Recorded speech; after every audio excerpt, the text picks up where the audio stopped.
Well, good morning, everyone, and thank you for taking time out of your day to attend today's meeting, which is about how to apply for the SBA certification programs. And my name is, I'm Paula Kramer, and I'm the PTAC Regional Manager for Salt Lake, Summit, and Tooele counties.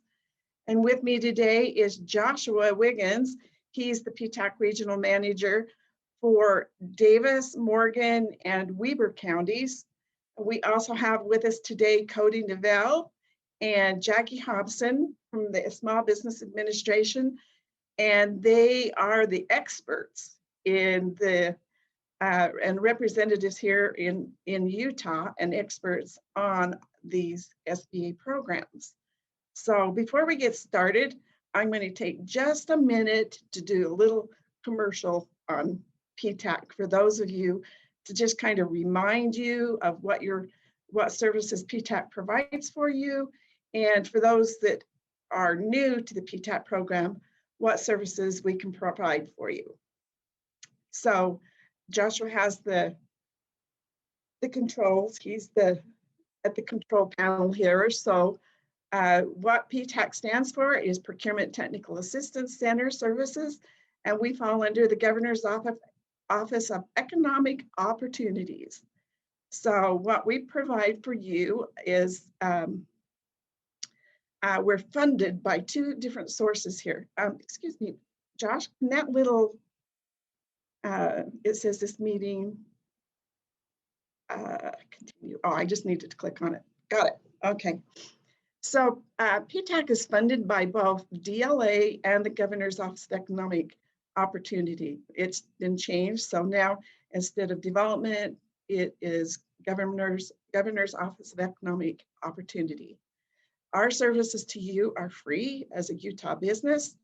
And we also have a private company that works with us called Logistics Specialties that also supports our PTAC clients. We are a statewide program, and we have regional managers located across the state, as you can see down there under the different counties. So next slide. This is our mission. We're here to help businesses to successfully compete in the government marketplace by providing you knowledgeable and outstanding customer service.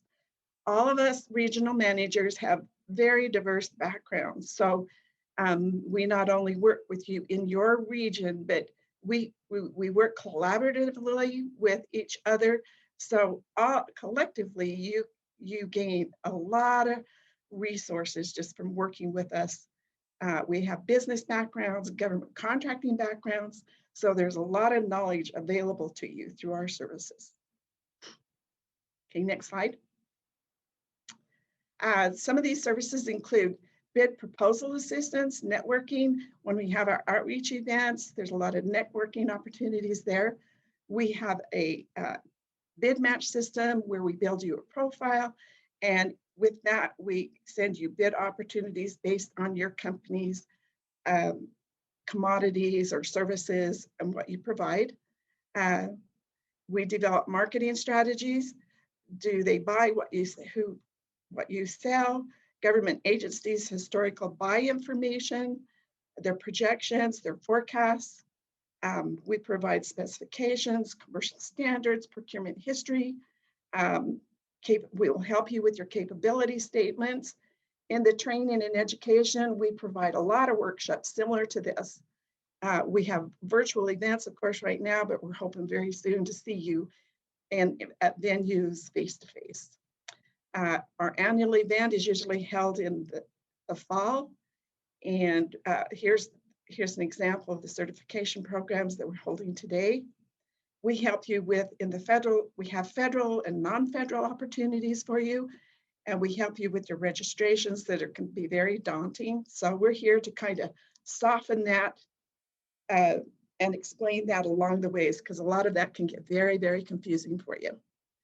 We help make introductions to places like GSA, the Department of Defense, which includes Army, Navy, Air Force, Defense Logistic Agencies, Department of Interior, just for an example of some of the ones that we provide, and the Veterans Administration.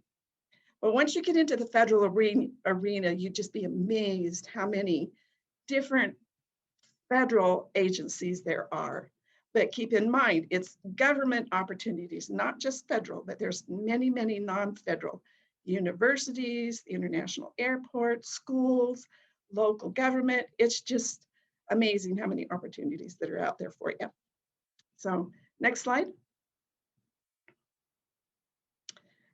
Again, here's your contacts where this is who we are, and you'll see that we're located, I think there's 8 of us right now, and we go from North Salt Lake clear down to St. George.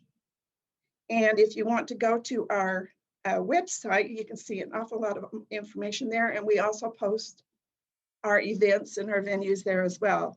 I didn't put up our website, but it's business.utah.gov/PTAC/. You contact any one of us there, and that's where you can also apply for our services. But please reach out to us and we'll give you more information. So that's, I believe that's it. So from here, I'm going to turn you over to Cody and Jackie, and they will give you the information with regards to the different programs. Thank you, Cody and Jackie. Oh, thank you so much for having us. So I will give my brief introduction, and then we'll go to Jackie, and then we'll start our presentation. So my name is, like I said, I've been introduced as Cody Neville. I am they call me a business opportunity specialist with the SBA. What that really means is I manage the 8A portfolio for the Utah District Office. The majority of my job is mainly compliance, making sure that 8As stay compliant with all the regulations and financial data and net worth restrictions, which we'll go into. But then I also get to help them with reaching out to contracting officers and making introductions and sending letters advocating on their behalf. I get to help them with general business advice as well as financial analysis, which is really part of the job I love the most. The compliance is definitely not my favorite part, but it has to be done. So I've been with the SBA for 3 years. Before that, I was with Hill Air Force Base, DOD, doing government contracting as a contracting specialist up there. And before that, I was working in small businesses where I've been the 3rd, the 5th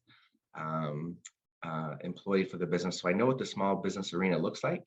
And before that, I worked with large businesses with companies like Target Corporation. So I kind of have been in both worlds, and I love the small business arena. And I also love being able to help small businesses. So this job was kind of right up my alley. So I'm glad to be here and thankful for Paula and Josh that were able to get this set up so we could be here today. So I will now turn it to Jackie.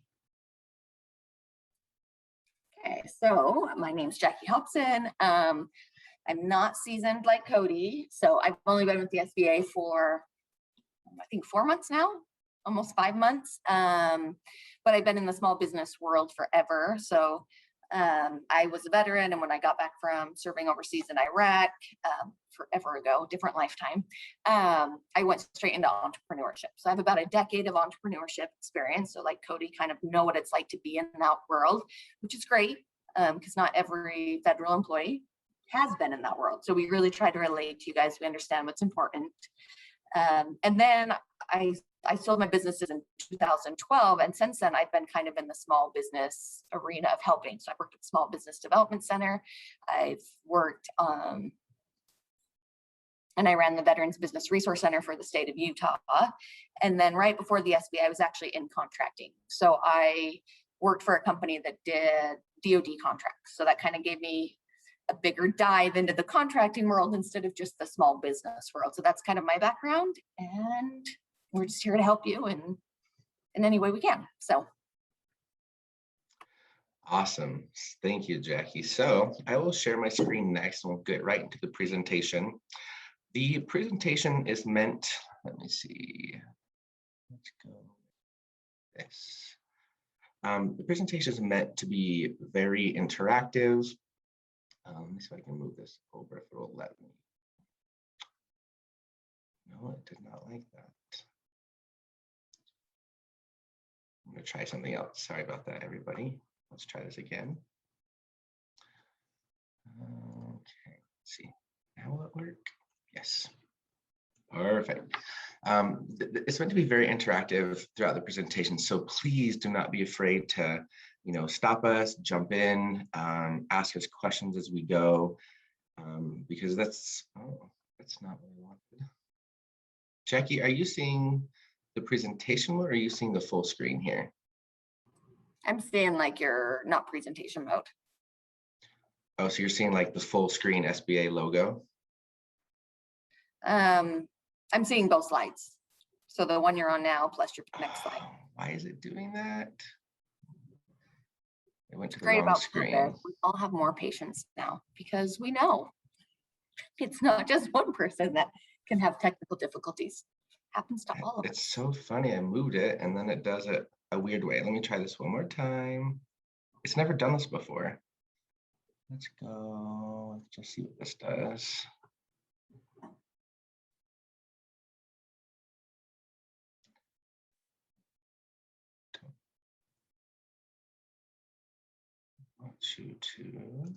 I apologize, everybody. It does this weird.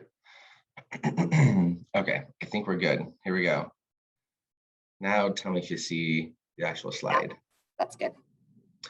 Okay, sorry. Now it's on a different screen, so you're gonna see me look off to the side when I'm talking. So I apologize for that. Okay, so now let's move forward. So this is kind of our agenda for today. We're going to go over kind of just some contracting basics. We're going to go over the 8A program, Hubzone, service disabled veteran-owned small businesses, and then women-owned small business. Is there an area, for those that are on the call, is there an area that you may not be interested in? So we don't need to cover everything if nobody is interested, let's say, in women-owned small business or a Hubzone, but does everybody have an area that they just don't, that doesn't really apply to them, or do you want us to cover everything? Because we can be very flexible.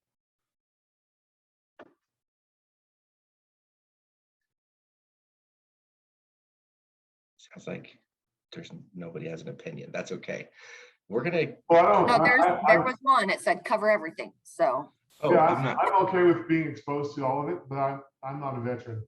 So if there's no veterans on the call on the meeting, then maybe that would be it. But perfect. Let's see if I can pull up the chat. Oh, cover everything. Okay. I'm going to have the chat pulled up at the same time. Jackie, will you help monitor that while I present? And I'll do the same for you. And then if you guys have any questions, feel free to put them in the chat and we'll answer them as we go. Or you can just go off mute and feel free to jump on in because that is totally fine. This is how we usually do it in person, is we welcome everybody to participate and ask questions if they need. So. I'm not a veteran. I don't have any veteran interest either. I mean, that wouldn't apply to us. Okay, perfect. Sounds like Rachel says cover everything. So we'll go through everything. The service disabled veteran and small business section is pretty short, and Jackie can kind of simplify that. So we'll make it quick and easy. So, okay, moving on. There we go. All right, so the government sets aside a certain percentage of all government contracts for small business every year. And right now, these are the percentages assigned to each type of business. So women-owned is 5%, SDB, small disadvantaged business, which includes the 8A program, is 5%. Hubzone is at 3%, and service disabled veteran-owned small businesses are at 3% as well. We are hearing word that the Biden administration is looking to increase the small disadvantaged business set aside percentage from 5% up to 15%. So that is currently being looked at. There's no promise that will happen, but we would love to see that happen because it would create more opportunities for SDB type businesses. So just keep your eye out for that. And it's on the horizon. So we hope it gets passed. And then also anything that's between the $10,000 and $250,000 as far as acquisitions go, those are automatically set aside for small businesses. And so I don't think many people know that. And there are quite a few acquisitions that are in that area. The government does do a lot of large dollar, but there are quite a few construction projects, services, consultings that do fall within that. And so it's kind of neat to know that those are automatically set aside. We don't have to, the government doesn't have to do anything, or we don't have to do anything to make that happen.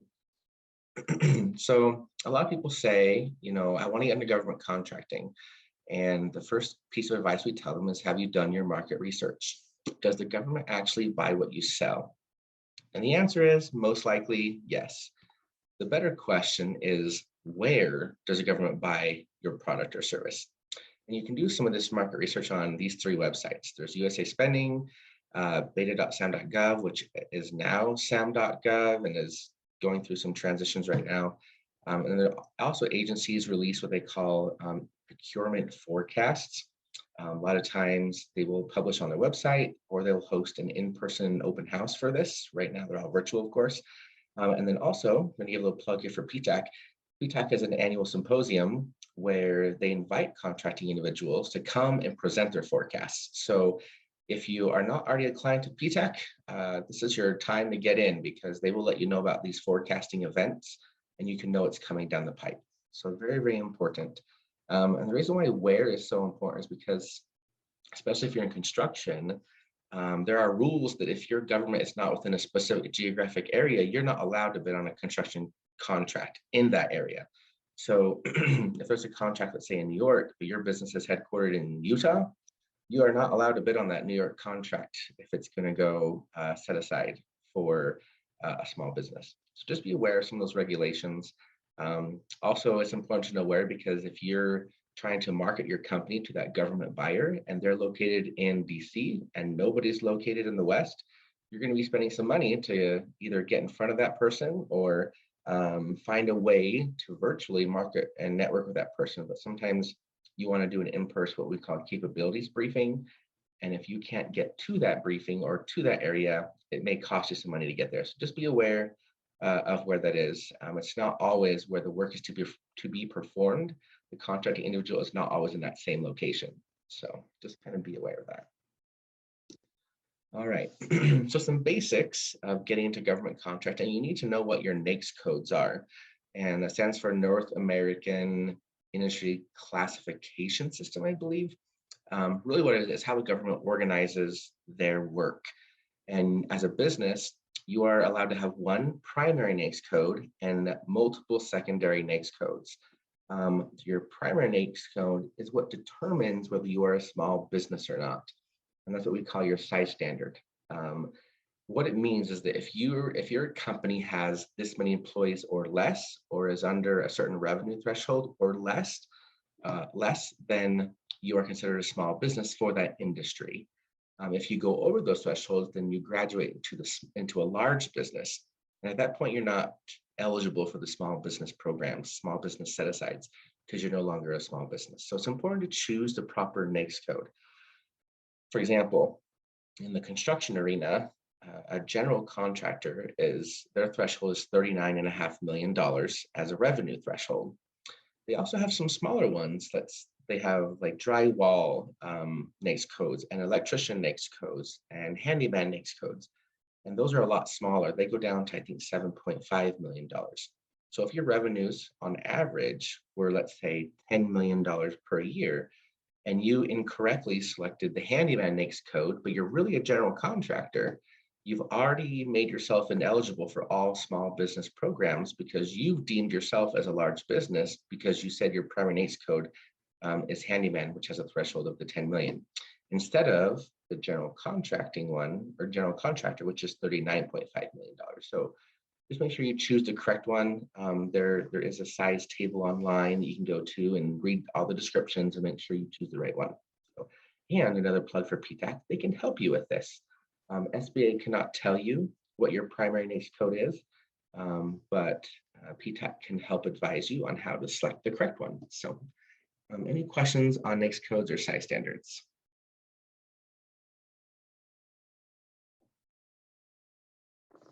Okay, perfect. All right, next, in order to do business with the government, you must be registered in sam.gov. It's a requirement. Without being registered there, and the contracting officer cannot make an award to you. This process is free.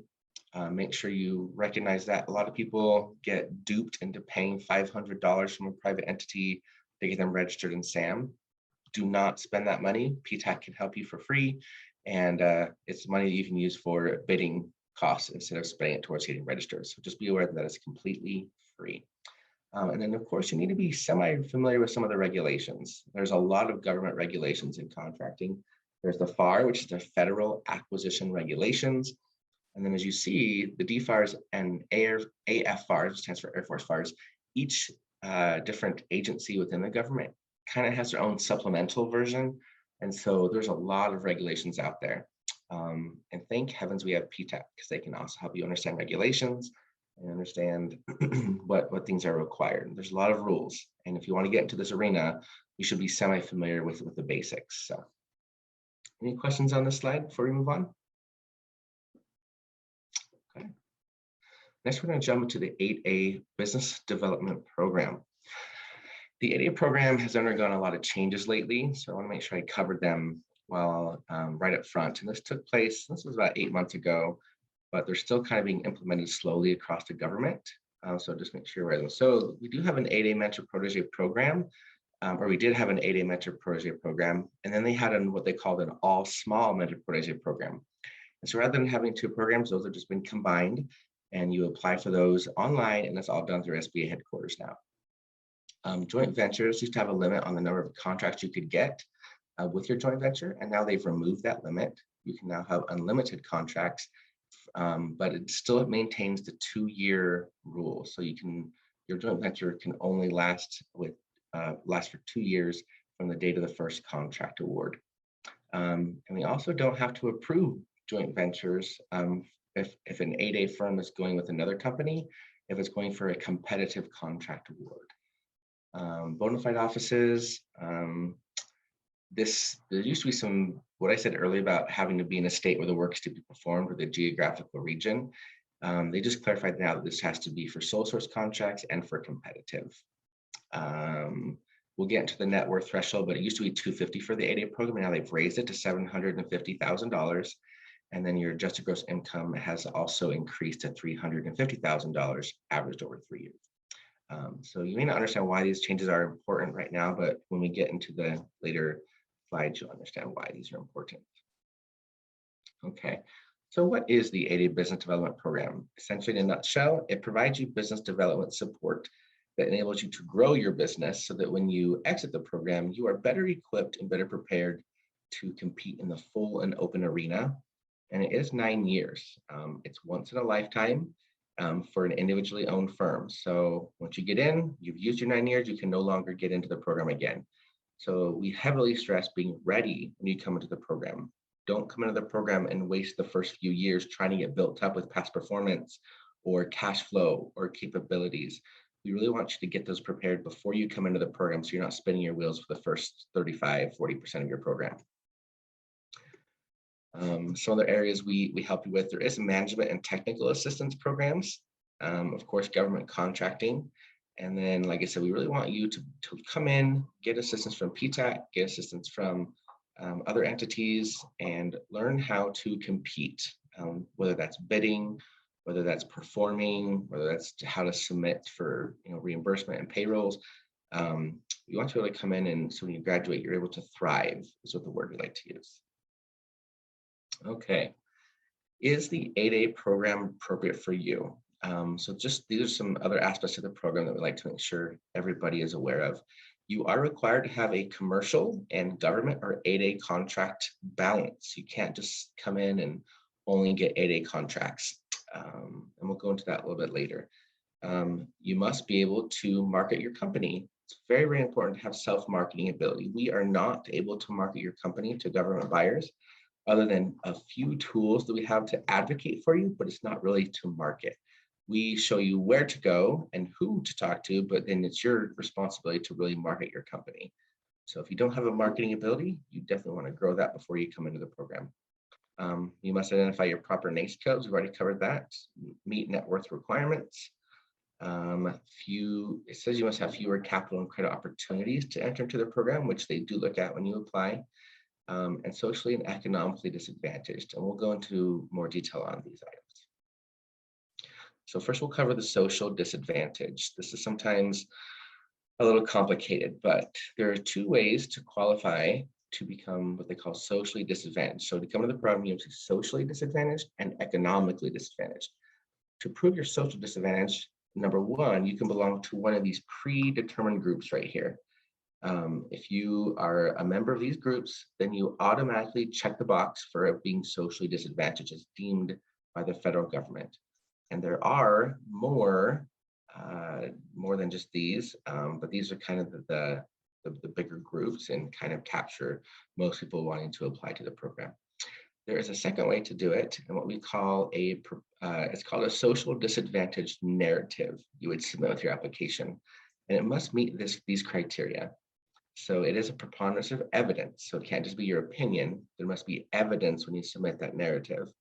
Evidence that you were discriminated upon in your area of industry based on your race, ethnicity, gender, physical handicap, long-term environmental issue. The discrimination must be chronic and substantial. It can't be like one experience and that was it. It must be chronic, so it must be repetitive, and must be of substantial impact to your business, a negative impact to your business advancement. So if this is how you were trying to, prove social disadvantage, we recommend, there's no magical number, but we've heard having 10 to 15 examples of this is pretty good. I'm not going to say that's the only way. I mean, if you have 9 or 8 or 7, I'm not saying you won't get in, but the more you have, the stronger your case is to be approved for the 8A program. And these all get reviewed by SBA headquarters. I don't approve them. And so please it's going to be a very vulnerable experience, but they're all held very confidentially and they don't get shared. So other than the review team. So any questions on social disadvantage? This is kind of more of a complicated thing. Okay, we will move on. All right, so next one, like I said, you have to be socially and economically disadvantaged. This is how you prove this is how you become or show you are economically disadvantaged. Your personal net worth must be less than $750,000. And that is essentially all of your assets minus all of your liabilities. And you get to actually subtract out 2 more things. They're not on the slide. First one is your primary residence equity. So you subtract whatever your mortgage is, whatever your home value is, subtract your mortgage, and that is your primary residence home equity. That gets subtracted from your net worth. Something else that gets subtracted is your business equity, as long as it is on your balance sheet. I know entrepreneurs love their businesses and they want to be, and you're very, very proud of them, but what you feel your business is worth and what it is actually worth may differ a little bit. So I highly recommend getting that onto your balance sheet, and at that point you can subtract that from your personal net worth. So number 2, your AGI or your adjusted gross income must be $350,000 or less. And we do subtract out, things like if you're an S corp, I think it is, like so much of that revenue gets passed through to you, or it might be an LLC. And so we don't look at that as being your income because that's the actual business income. So just be aware of that. Oops. And then the last one is all of your assets total value, without subtracting your liabilities, you must have less than $6 million in assets. So that's the way we keep the program integrity there to make sure that it's there to really serve the community we're trying to go for, and what the program is meant for. And that if you become too successful, I don't call it a loss, I call that a win, and you would graduate early from the program. So that's how we determine economic disadvantage. Any questions on this? No? You guys are an easy audience today. I like it. I have a next. question. Okay, go ahead. When you were explaining socially disadvantaged in the last slide, does it mean that I need to prove as the founder of the nonprofit or the owner of the LLC, do I need to prove that I'm socially disadvantaged?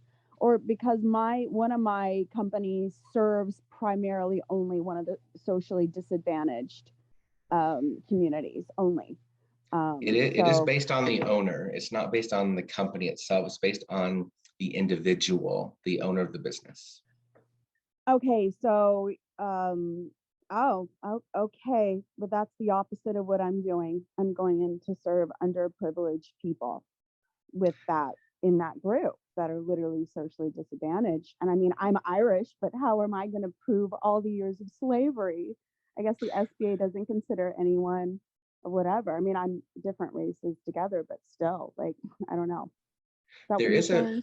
there is a full list online. This is not a comprehensive list. If you go to you can just type in Google socially disadvantaged criteria SBA, and it will bring up a full list. It's in the Code of Federal Regulations, the comprehensive list for this. And I don't remember if Irish descent was in there or not. But I know I'm joking because you guys don't care about that, but I do appreciate the SBA. I mean, I know, but when you're literally going into poor and starving, very desperate situations, specifically only for one of those demographics, and that's what the company does, then I just don't, that doesn't, to me, that is wonky.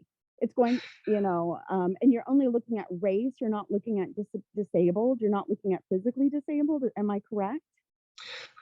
Correct. Yeah. So I mean, you could look at, so look at number 2 here. So we see where it says physical handicap there. That would be something that you could submit a social disadvantage narrative on and prove that your business has been negatively impacted and that it's been chronic, substantial, and you could use that. So yeah, that's one thing they do look at. Okay, so you want the owner to be victimized and explain their victimization and not actually say, hey, my company is serving a mass group of victims, correct? Correct, because the SBA is not looking to let people into the program. This program is not to reward a business for meeting or reaching out to a community. This is meant to actually impact the community itself. Did you say this is not to impact the community itself? No, it would directly impact the community because those business owners are allowed to enter the program. I'm saying mine would, but I mean, I guess, okay. Well, no, I mean, okay. I understand what you're saying. I appreciate your clarification. Yeah, so it's like, if we were to do just because the business does something, then we would be, that's kind of using a middleman to reach the community. So what we would rather do is, and I'm not speaking for SBA as a whole, but what it seems the program is meant to do and what it does do is it goes right to the community. It goes right to the business owners in the community and in those communities, in those designated groups, and gives them the opportunity to enter into the program. So yeah, I think it's just removing, the business as being the middleman, and we're going to go right to the actual individuals and help them at the individual level is kind of what it's doing. So it's not that we don't care about businesses doing that, because we do. And there are tons of SBA resources for small businesses. So you may not be able to qualify for the 8A program based on the type of work you're doing, but there are services that you can qualify just by being a small business though. So yeah. It'd be non-designated if it wasn't if you're talking about someone's racial background that they have no control over, but am I correct? Non-designated is the race. What do you mean by non-designated? Like number 2 right here? Yeah, so you could, I mean, just because these are the ones that just automatically check the box, these 5 bullets here, plus a few more, or actually quite a few more. But if you feel like, even though your race is not listed, you could say, well, I've been discriminated based on my race, which isn't in a designated group, but I'm still going to submit a socially disadvantaged narrative, and you could still qualify for, being socially disadvantaged based on your race, as long as you could prove all these things: chronic, substantial, negative impact. No, what my question was is the physical handicap would be considered in non-designated, even though Correct. what I serve is designated. So I mean Correct. that's fine. Yeah. Okay. Yep. Sorry. Yeah. No, you're fine. Good questions. Any other questions on this one before we move forward? Okay. Good questions. Feel free to jump in anytime. All right, so this is a very important slide because out in the community, there is an idea what the 8A program does. And so we want to make sure we clarify that and make sure it's out there that what the program is meant for, what it actually does for small businesses. So we do measure your progress. It's not just, come in and then it's just do whatever you want. We do look at what you're doing and how we can measure that and how we can help you improve. It is a business development program. It's not a contracting program. Some people come in and think it's the 8A contracting program. And no, that's just one pillar of the program. And you may not ever get a contract while being in the 8A program, but it is something that happens quite frequently. Now, it's not suited for everybody because it does take a lot of time to submit annual reviews that you have to do with me. We have to do an annual fill visit with you. If you don't meet your requirements for your non-8A revenue, like I said earlier, a mix of government and non-government work, then you have to increase your reporting requirements to the SBA. So it does take a lot of time. So just be aware if that's not suited for everybody. And then we do limit the total value of contracts you can get in the program if you are an individually owned firm. I haven't had anybody hit that quite yet. So challenge has been sent out, and we'll see if somebody can actually hit that threshold, which is $100 million. Again, business development program. All right, so when I talk about proactive self-marketing, so these are things that you will need to do in the program. Some things that PTAC can help you with, our small business development centers can help you with this. We have a few other resources as well. You must identify which federal agencies buy your product. Like I said, know the contracting procedures and who is the decision maker. Sometimes it's the contracting officer for certain decisions. If it's for a market research report, it's usually the program manager that does that and not the CO. So it's important to know who is making the decisions for the procurement that you're going after. Know what you're good at, your niche, and definitely focus on that and capitalize on it. And know what's your core benefit proposition. Know what you're good at. Know how to talk to a contracting officer. And then, of course, you're going to be making contacts through small business events, like I told you at the PTAC symposium. And if there, you can definitely build your business and build relationships. So. Okay, so this is probably the most important slide in my presentation. And this is, when should you apply? So now you know what you need to do and what you need to have in order to qualify, but when should you apply? The question is not too early. And these questions are things that you need to ask yourself as the business owner to see if you are actually ready for this program. One, do you have capacity to deliver on federal contracts?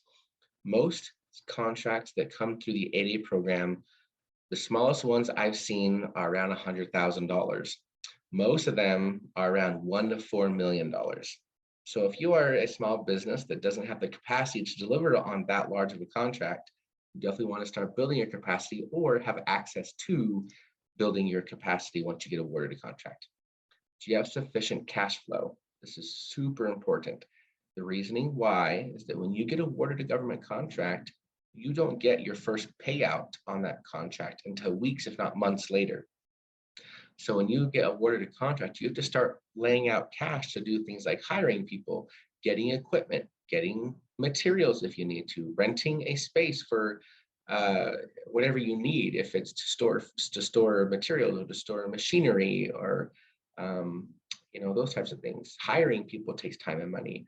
Bidding on a contract takes time and money.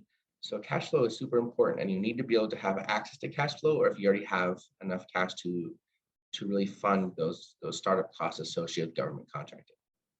So, by the way, do you have capability, what we call past performance and successful past performance? So a lot of times, I actually just had a call yesterday with an individual who called me and said, "Hey, Cody, how do I get into this 8A program?" And I was like, "Okay, well, tell me a little about the business." I found out that he has been in business for 3 months. And I said, well, the 8A program actually has a requirement to be in business for 2 years. And he said, well, I have 30 years of experience in the industry and I just started my business. So I have 30 years of experience. And I said, you do, yes. As an individual, you have 30 years of experience. But what your business has is no experience because there's no contracts. He had no cash flow. He had no revenues, no nothing. So it's very hard to tell somebody that your business has no experience because you as an individual, of course, do. But when the government looks at your company, they don't care if the individual has had the experience. What they want to know is what experience does your company have? What has your company performed on? And so that's what we call your past performance. It is at the company level, not the individual level. So just be aware of that. And number 5 is, are you open to advice on growing your business? If you come into the program and you don't listen to advice from me, don't listen to advice from our resource partners, such as PTAC or SBDC or SCORE, which is a mentoring program we have, you're going to struggle a little bit because sometimes I have inside information on a government contract and I'm just trying to help you. And I have a story where I was trying to help an 8A small business in my program with a contract up at Hill Air Force Base. And the contracting officer had called me and told me what this business needed to do to be successful on this bid. I called the company and I asked them a few questions, excuse me, and they would not listen to my insights. They said, no, the CO's wrong, the CO's wrong. And it was a small change they had to do. They had to provide a couple more resources and examples of how they got to a certain pay rate for an employee. And they wouldn't do it. They said, I've done all I can. And so they lost the contract. So the advice thing is very important because I'm just trying to help you out a little bit. I'm sorry if you hear background noise. My spouse is also working. So, all right, moving on. Benefits of the 8A program. This is really where you will see the return on working in the program. So first thing, it reduces the competitive landscape. When you're in the program, you are allowed, you can have the opportunity to get an 8A sole source award. For service contracts, this is up to a $4.5 million direct award, which means you don't have to compete for it. It is just you getting a set aside contract as a small business directly awarded up to $4.5 million. It is a really great benefit of the program. If you're manufacturing, it goes up to $7.5 million. So that's for a sole source contract. The other type of contracts are 8A competitive set aside. What this means is that the contracting officer takes that contract and they put it out on what we call sam.gov, and they advertise it to be just for 8A small businesses. So you're allowed to compete and go after that contract and only compete with a smaller subset of small businesses. So it's a really good opportunity there. Next thing, we do have joint ventures. So as an 8A, sometimes you may lack the capability to perform on a certain contract. Maybe you lack the expertise. Maybe you lack bonding if you're a construction company. One way to get help on those is to joint venture with another business, and you can create an 8A joint venture, and then you and the other business together, that joint venture is now 8A certified as well. And so you together can go after 8A contracts. Now, when you do this, make sure you choose a really good partner. It's very, very important because those joint ventures, sometimes large businesses like to prey on small businesses. So just make sure you do your due diligence here. I already talked about training. There's management and technical assistance programs, plus there are training modules tailored specifically for 8A firms. And the last thing, you get a dedicated government individual, myself, to help you navigate the federal contracting. I'm a little bit unique in the Utah market is that I've been in contracting before. A lot of BOSs in my position have not. So I sometimes have a unique insight that other BOSs may or may not have. So, all right, so now you know all about the program. How do you apply? So you need to go to certify.sba.gov, and all the application is done there. If you need help with your application, PTAC is a great resource to help you apply. There's also resources on Certify. There is a knowledge base and a help area that has a full video walkthrough of how to apply. There's a full document checklist. There's a full questionnaire there that you can look at. And so I like to look at applying to the program that is there are some things that you may need help with, but if you really cannot get through the application on your own and fulfill the actual requirements there, you're probably not ready for government contracting, because the application process is actually very simple. It's really a click, upload, answer questions, click, upload. And if you cannot fulfill those requirements, the government contracting requirements are going to be very hard for you. When you get into a contract, you have to submit certified payrolls. You have to submit bids on an online portal. You have to be able to upload documentation if required. You have to submit, sometimes a subcontracting plan. So I look at this as if you can't get through certifying to complete your application, you're probably not ready for government contracting. You may want to do a little more research and a little more preparation. But if there are some things you get stuck on, because sometimes the application is a little wonky, as far as sometimes there's a few questions, PTAC is definitely there to help. And if PTAC doesn't have the answer, then of course, feel free to reach out to myself. So, and that is it for the 8A program. Is there any questions on 8A before we go on to Hubzone? Well, I'm going to be so bold to ask one more question, and I do Yeah, appreciate the presentation. I'm going to realize that even though people look at me and like, even in Provo, people will look at me and go, stop lying, you're not white, you're Hispanic. And I've never done family, whatever. Like, I've barely met any of my family in my whole life. I don't even literally could prove my ethnicity. That's, first of all, that's the truth, but I grew up very rural and very poor. Versus I have friends that are like their families are multi-generational, African-American, like their family are millionaires, okay? And so like, why, like, I just don't understand how checking your race means that I wasn't disadvantaged when I can give thousands and thousands of examples of being even just a woman and being like, you're a woman, you're so stupid, you can't do that. Like, why is the SBA so hung up on race for qualification? well, if we, let me go back to that slide. It's not just race. Well, I'm playing devil's advocate, and I hate that word, and it's different because I'm literally physically handicapped. Like, I have medical documentation out of Utah County for having several physical disabilities that impact my everyday life severely.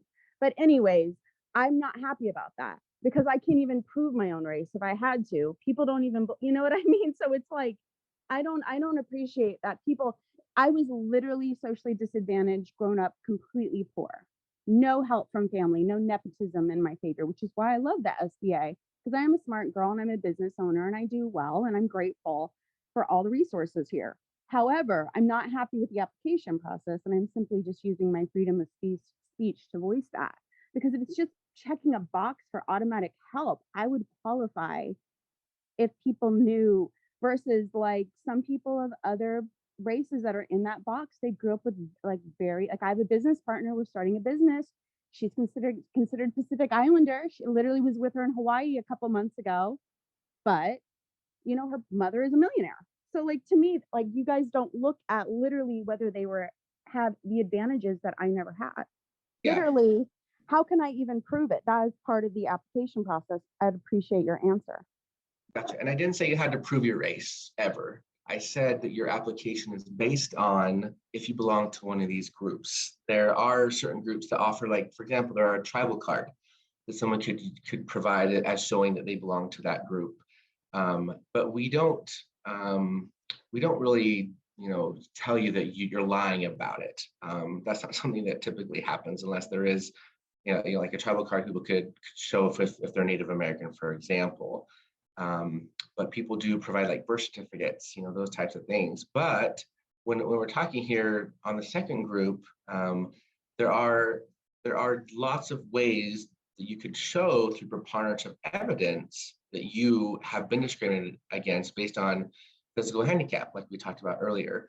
So, you know, as with all government programs, there are definitely, you know, weaknesses to them. They're definitely not perfect.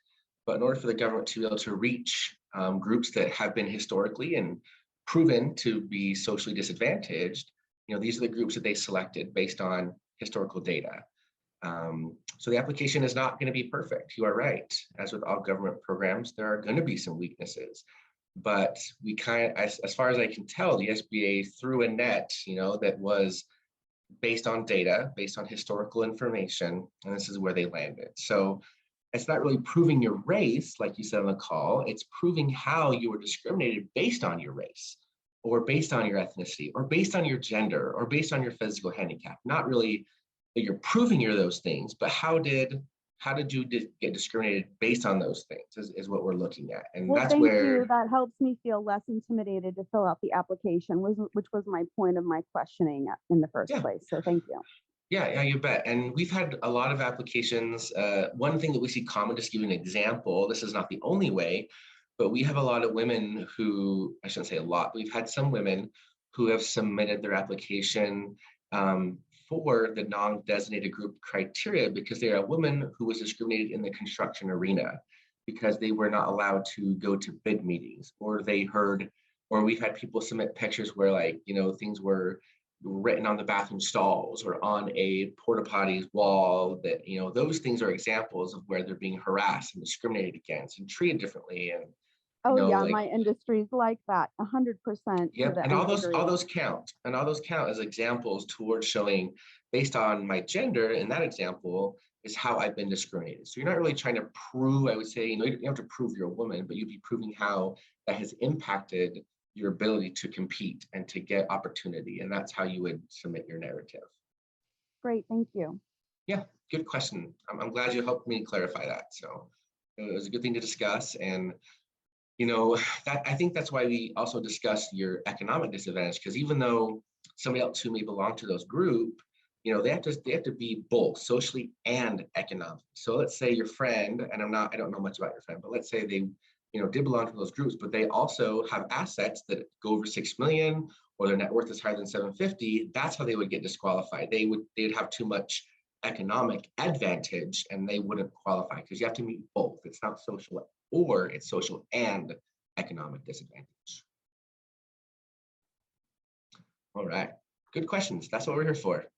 And I wish I had power to change the application, but Congress does. And Congress actually is trying to make it easier for people to get into the 8A program. They're also trying to make it easier for HUBZone certification. So, all right, any other questions on 8A before we go on to HUBZone? Okay, I like the question. So really, don't just ask whatever you want. That this is a safe space to ask whatever you need. And you know, if I can't change something, I'll just tell you I can't change it. But I'll try to explain whatever the questions may be. So don't feel bad about asking. Ren, right? I believe so. Yeah, ask whatever you want. Okay, we're going to HUBZone.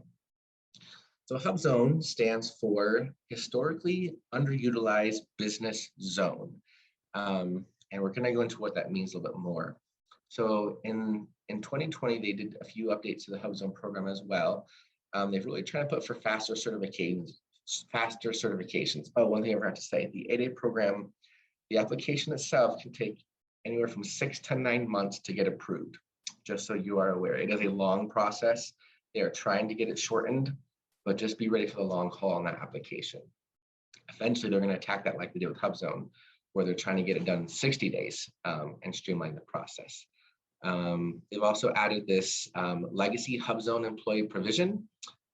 So it just allows you that if you've had an employee that lived in a HUBZone and they're working on that contract, even if they move, they can still count as an employee that lives in a HUBZone. So, and they're also trying to create predictability with HUBZone designations. I'll show you the HUBZone map for Utah so you can kind of see that. They're trying to expand it into rural areas. And they've also allowed for governors to submit a request that a certain area become a HUBZone. And one of those actually just got passed recently. All right, so what is the whole point of the HUBZone program? To stimulate capital investments. They do have HUBZone set-aside contracts, just like 8A set-aside contracts, and it's to help businesses to build their capacity and to grow as a small business. So what do you have to have as far as qualifications to get HUBZone certification? It must be at least 51% owned by a US citizen. Your primary business location or your headquarters must be located in a HUBZone. You must have at least 35% of your employees live in a HUBZone. Of course, you must meet the size standard to be a small business. This is something that's very different from 8A. Like I said, 8A has a 2-year time and business requirement. HUBZone does not. You could start your business yesterday and apply for HUBZone certification today. It's kind of a nice benefit there. Of course, you must know your proper NAICS codes, and there are exceptions for certain groups, which we will get into. All right, so what does SBA do with the HUBZone program? Our job is to, of course, implement and regulate the program. We determine eligibility, and if there's a protest to a business being HUBZone, SBA actually adjudicates that. We are streamlining the process, and we maintain a list of HUBZone certified businesses, which we sent out this training to them as well today. We also do site visits and recertification. So actually, I am the HUBZone liaison for the Utah District Office right now. And so I completed site visits for firms that are HUBZone and got contracts during this last program year. We have to make sure the business is still there, make sure that it still looks like it's supporting operations. And that's how we ensure program compliance and integrity for the HUBZone program. All right, so how do you get the most out of your HUBZone certification once you get it? You can definitely qualify for, I said, those set aside and sole source contracts. Again, you can also apply for the joint venture and the Metro Protege program. And then there are, by being a Hubzone program, you also get access to the 7J training program. You don't get access to the full 8A one, but you do have a ton of free training opportunities available to you. So, and Hubzone is a little different as far as the application process. 8A is through certify.sba.gov, but Hubzone is actually done through what we call the general login system. And you can just Google SBA general login system, and it is it's a very antiquated system. It's very old, but it's the system we're using right now. Eventually, it will go to certify, but right now it's on the general login system. So before you apply, make sure you register for your DUNS number, register for your NAICS code, and then you go to the general login system to apply. Once you start your application, you must complete it while you're there. You can't start and come back. And so please just set aside time to get it done.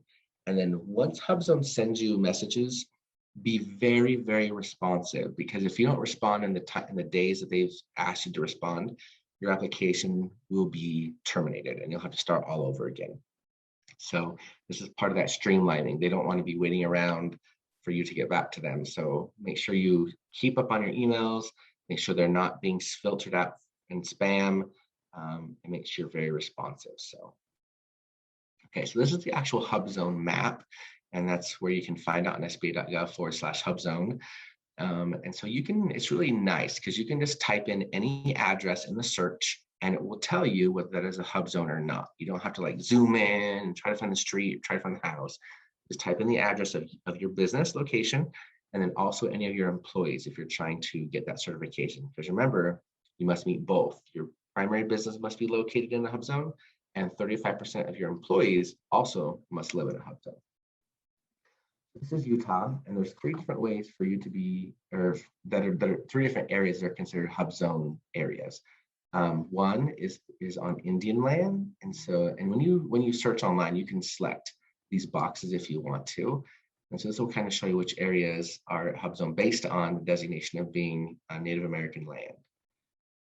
Next one is by county. There are actually certain counties that are fully designated as Hubzone, and these are the ones here in red.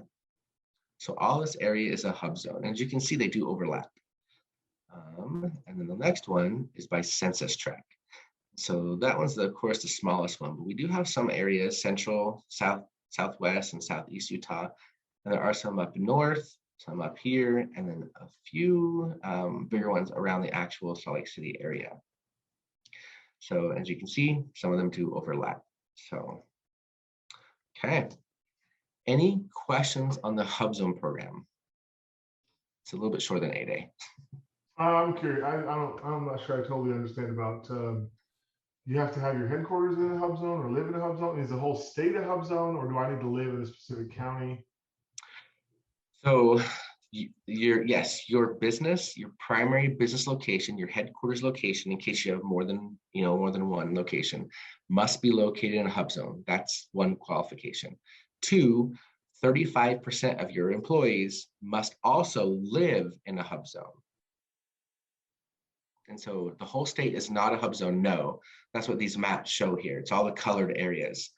So this is kind of all 3, census, county, and Indian land. You can see that all of these areas here are Hubzones. If I don't reside in a Hubzone, I can't take advantage of this, correct? No, so it's not about you as an individual owner of the business living in a Hubzone.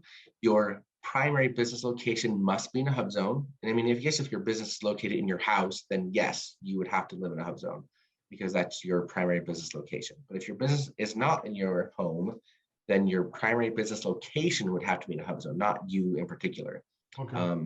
And then it'd be 35% of your employees. So, I mean, if you're the only employee, then yes, you would have to live in a Hubzone as well. But if you have multiple employees, only 35% of them would have to live in a Hubzone. Copy. Thank you. Yep. Any other questions on Hubzone?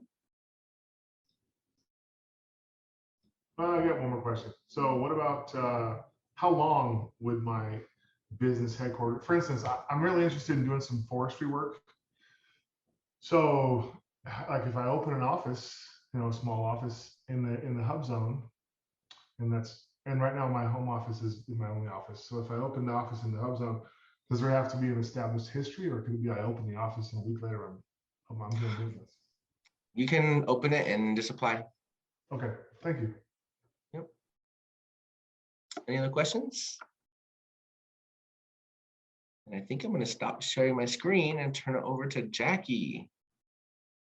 And at the very end, we will also have our contact information. So you can reach out to us with further questions, or reach out to PTAC if you have further questions that they can help you with as well. So, all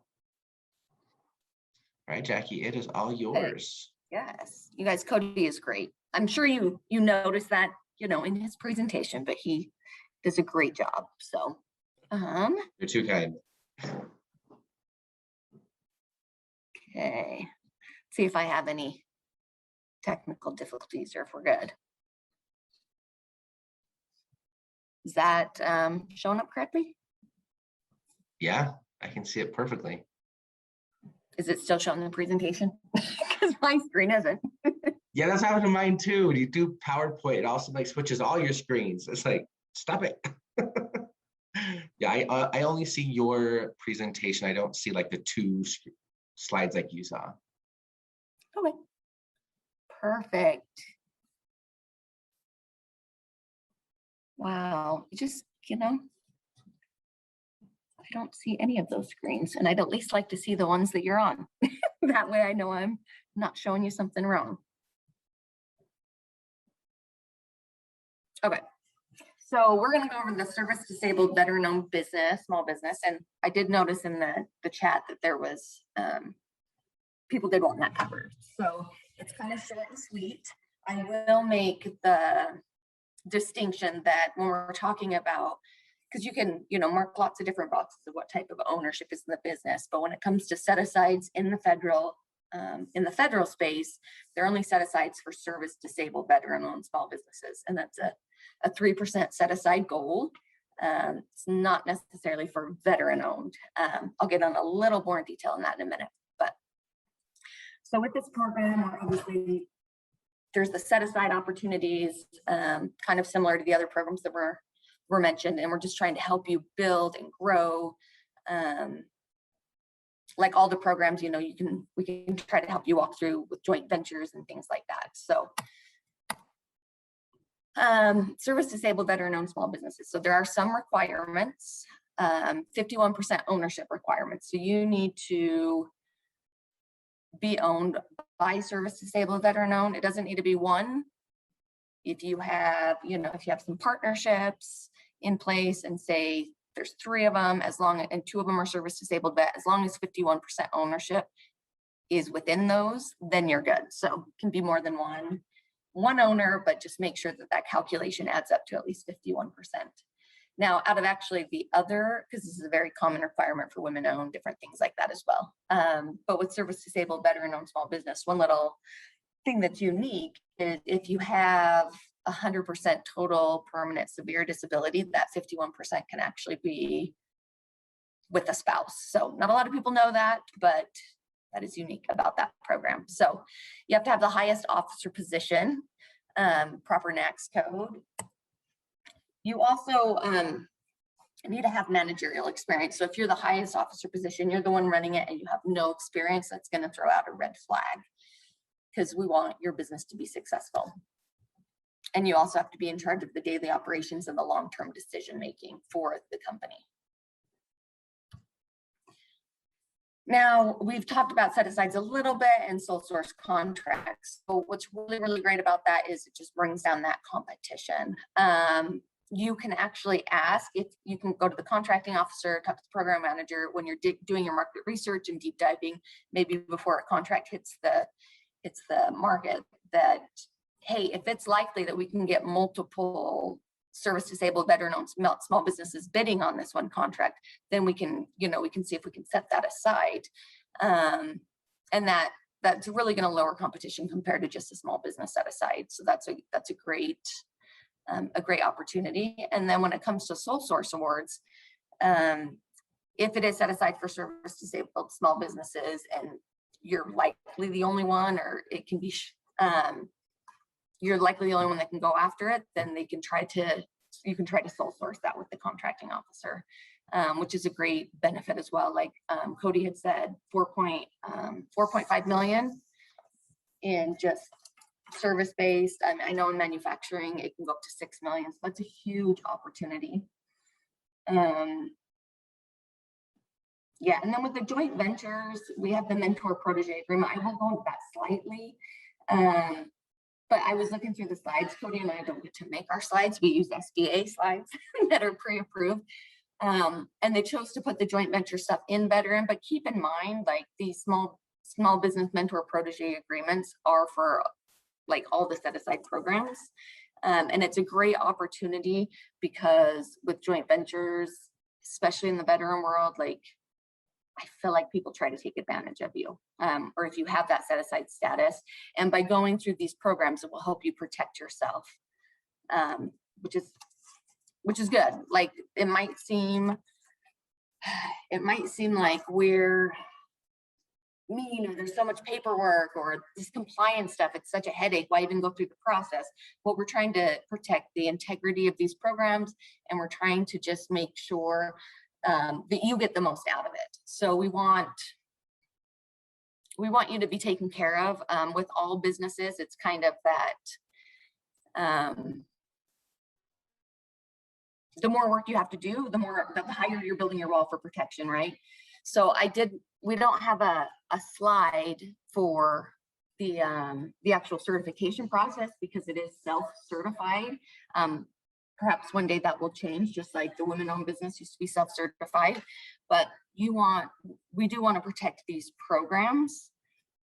So right now you just go into SAMS, you self-certify. If you self-certify as a service-disabled veteran-owned business and you win an award, they can come and try to ask for proof at that time. So you definitely don't want to lie about it. But with that 51% ownership too, those are things that you need to have, the 51% ownership and the highest position officer. And once you've won the award, they're going to come back and check on that. Now, I do want to make a comment about the other types of certifications, because when you're online, there might be like, you can easily find things like, hey, we'll help you certify. There are different states that require certification for maybe local contracts or their state contracts. That's not necessarily like a third-party organization or a third-party certification that the SBA requires. Now, there is one unique thing, and that comes with when you contract with the VA. So when you're contracting with the VA, they do require something other than self-certification, and that is the Vet First program. So PTAC has walked many veterans through that program to get that certification. And the VA also has set asides individually for vet-owned businesses. So that's where on the federal side, there might not be the vet-owned set aside, it's just service disabled set aside. There are different programs or different organizations that have their own internal goals of what they're trying to hit. So the VA obviously tries to hit way more than just a 3%. So don't get discouraged that maybe you thought you qualified for something and you didn't, because there are opportunities within organizations, and organizations have their own goals as well. So I have heard talk that as we're trying to move away from self-certifications in different programs in order to make these programs have higher integrity rates, that we really understand that these businesses are run like the way they said, that there could be adoption in the future of the Vet First program to prove, for any federal contract. So, but for right now, it's still self-certify unless you're trying to get a VA contract. I did want to make one more tidbit about that. If you have a 0%, so a non-compensatable service-connected disability with the VA, that actually does make you qualify as a service-disabled veteran-owned small business. So that one's a little confusing, because if you're not in the veteran space, or the VA space, you might say, well, what? A 0% disability will make you qualify for a service-disabled veteran. But it really, if you're in the space, you understand that it means you got hurt or you got injured, but you're not being compensated for it, but we recognize it. So originally, when I started running the VBRC, I thought you had to have at least a compensatable one, but a 0% will actually qualify you into the program. Okay, so if I have a good buddy, I'm actually glad you're going over this, because I'm not a veteran, but I have a good buddy who's worked a lot of years in the oil field. He's a high-level engineer. He is compensated for a disability. So is that, because I was wondering what the minimum disability rating was to qualify as a disabled veteran. So if he's being compensated for his disability, then that would count, right? Yes, so you want to make sure it's service connected, because sometimes you can be compensated for a disability that's not service connected. Okay. Most of them actually are service connected, but yeah, at any rate, 0 to 100%. And then the only difference when it comes to this program versus others, if it's total and permanent at that 100% and it's a severe disability, it kind of passes on to the spouse, which is really unique. And me and my husband are both vets, and he actually is 100%. So I could see the benefit of that, right? Because sometimes they need a little more help. And then that way it wouldn't boot them from the program, right? If they weren't capable of doing all of the work, or working the full-time job and doing the daily operations. So, but yeah, 0 to 100% service connected disability will qualify you for this program. Okay. Oh, I am going to get so confused with my screen. So Cody, yell at me if for some reason I'm not on the right screen. So the All Small Mentor Protege Program, this one. Hey, Jackie, it's not in presentation mode. I can see the notes and all that. Oh, look at that. See, it didn't used to be. It just recently changed. Okay. Well, and my presentation mode totally disappeared. So that's probably why. I'll just go here. Are we now? Yes. Yep. Now back to full screen. Okay. Such a silly program. I think after like 1.5 years, right? That's how long we've had to do things virtually, that I'd be good. But okay. So this program, like I said, it actually qualifies for anything. If you remember when Cody was going through, he put a little warning sign on his, like, because some of the 8A programs don't have to be reviewed now for joint ventures.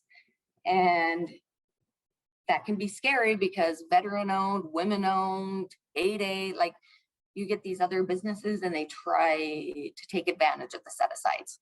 So with the Small Mentor Protege Program, it kind of comes multiple benefits, right? Like, we're going to help you build, you're going to have access to build your development with a bigger company that knows the ropes. They can help you with networking, and then also, give you that opportunity to joint venture with them, and also do it in a correct way. Hopefully that you get that experience that later on when you want to go do one, you've kind of been there, done that.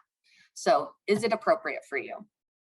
You're going to need to have a pre-identified mentor, someone that you already want to work for, and then you need to both see if you and them meet the requirements for that.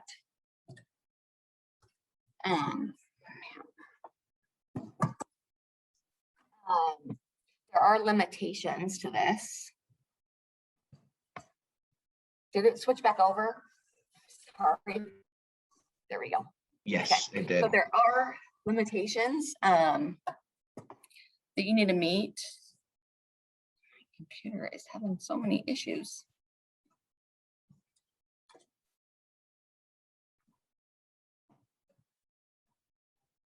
Sorry about this, guys. I cannot see what you are seeing.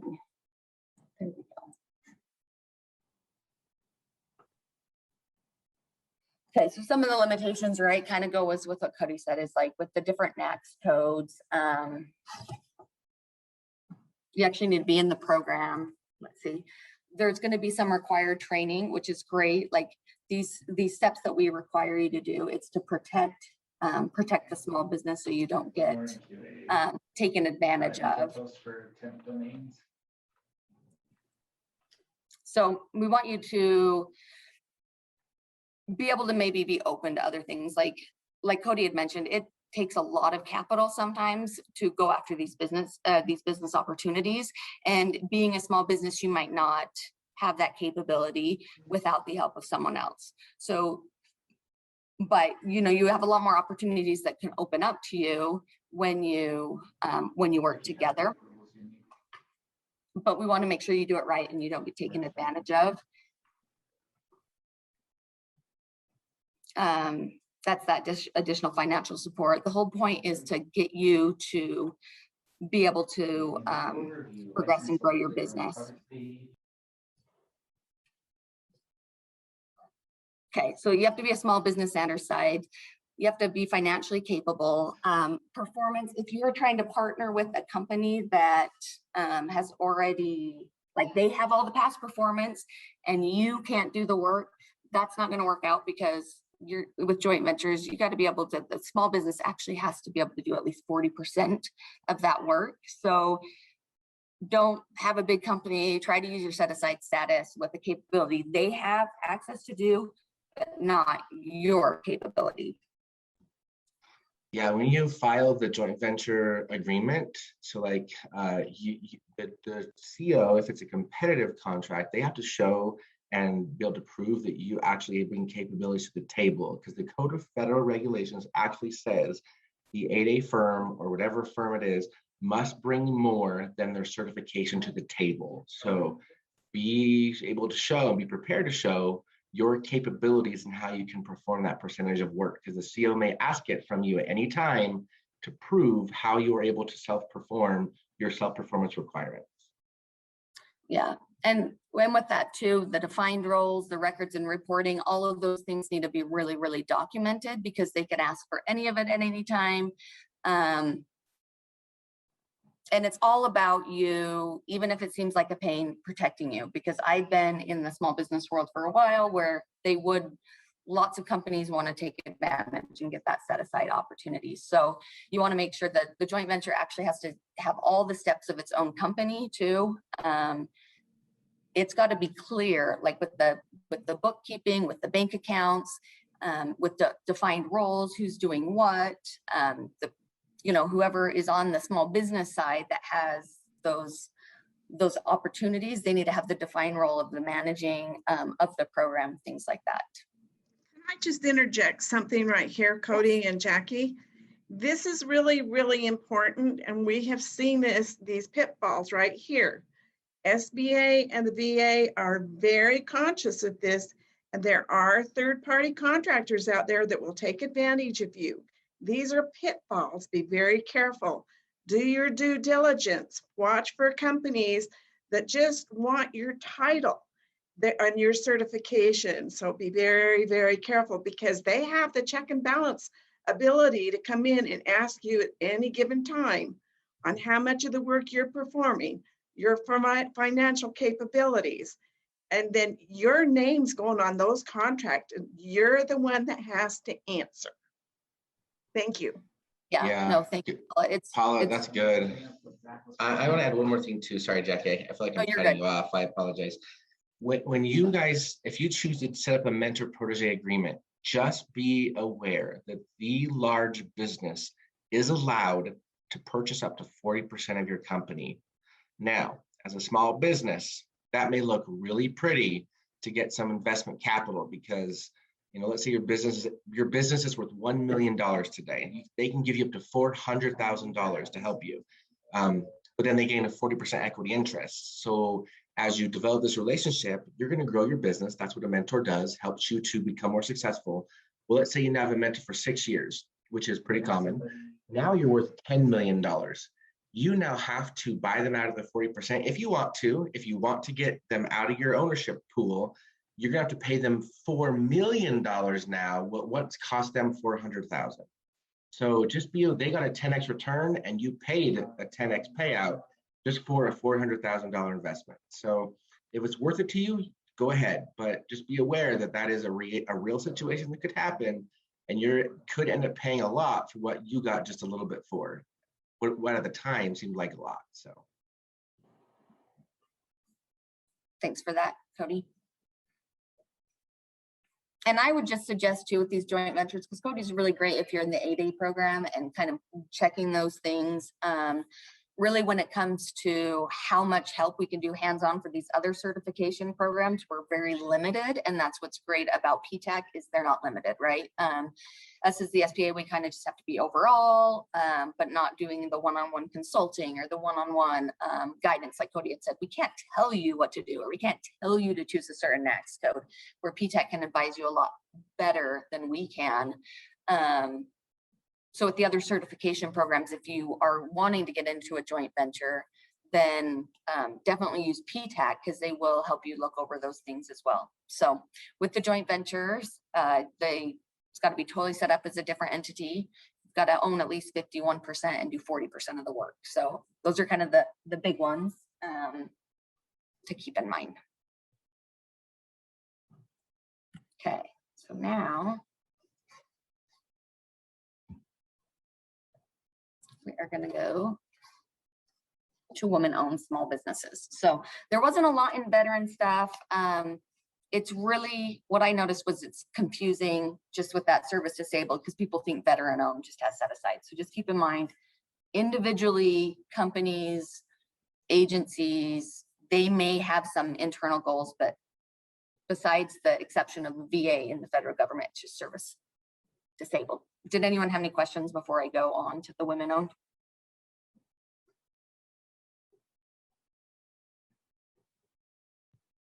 Okay, so we'll do women-owned small business. Now, here's the big changes that we've had. It used to be self-certification, like I said, and now you have to actually go through a third-party certification in beta.certify.sba.gov. There's different TPCs or third-party certifiers that you actually have to go through and then upload that documentation as part of your application. And you will have to recertify every 3 years. So it's really new. There's been some hiccups. If you've never done it before, you won't know any other way. So maybe you won't have as many hiccups.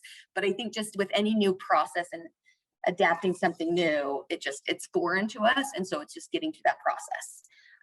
And foreign for those that can help you too, right? Because PTAC and us individually, we actually can't go into the system and register for you. So it is something you have to do and apply for.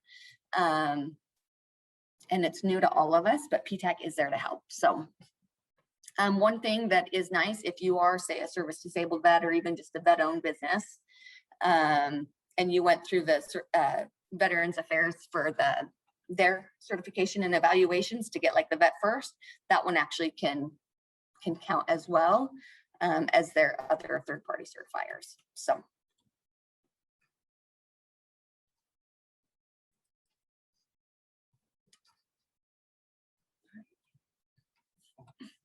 Okay, so like I said, we don't make our own slides, so you've probably kind of seen this. We've already talked about it, but here's just the certified or the set aside. So the women-owned is 5%.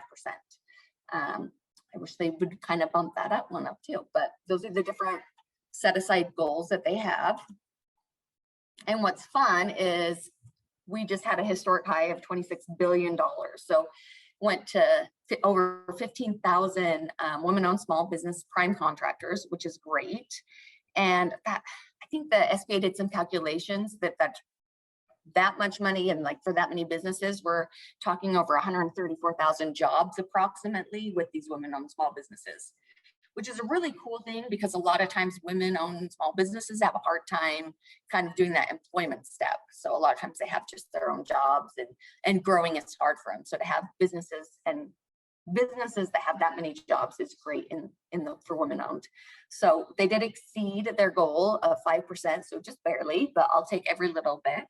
So 5.19%, and that's the second time they've done it. So I think in the past 7 years. So that's kind of fun, and we're going to try to increase.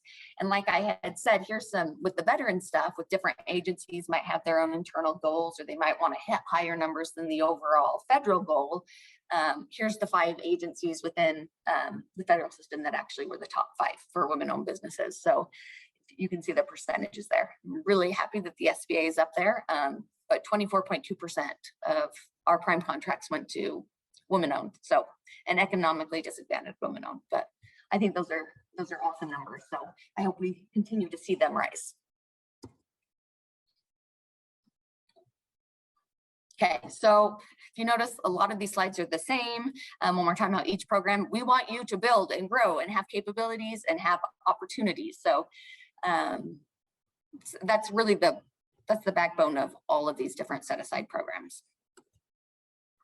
Now, look here, we have the women-owned small business, and then we'll also talk about the economic disadvantage women-owned small businesses. If you've qualified for economically disadvantaged women-owned small business, then you automatically kind of qualify for that women-owned small business as well. So there are set-asides and things like that for both of those.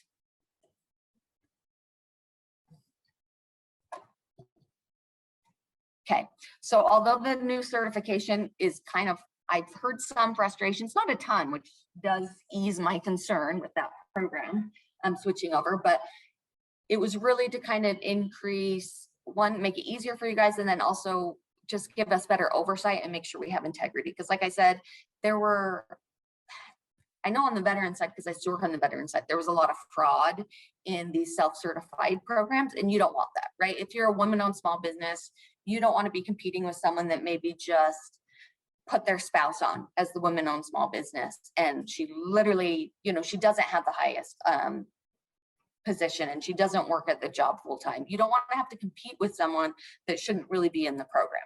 So we're just trying to make it the certification process, we didn't want to make it overly complicated for you. We still had the goal of making it simple, but we wanted to make sure that it was fair and you weren't competing with someone that shouldn't be in the program. So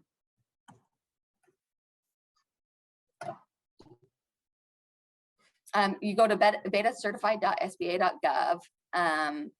They've really tried to make it simple. You need to make sure you do that. I know there's lots of tools, just like Cody said in the 80, that there's different trainings, and we'll walk you through the program. If you aren't new to this and you have uploaded some documents in the past, you can still get access to them if you go and kind of pull that off. So you want to be able to go and retrieve that, maybe use some of that information for your own records if you didn't keep it in your own file, or that you can use it for this one as well. If you are in a contract that you were self-certified, you will remain certified in that for your contract. I did read that if it's a 5-year contract, you don't wait and be like, oh, I'm good. Like you need to go through and get that new certification. But if you're in a contract that ends in a little bit, you're going to stay certified during that existing contract. But anything new you want to go after, you're going to need it anyway. So you want to go in and start that process.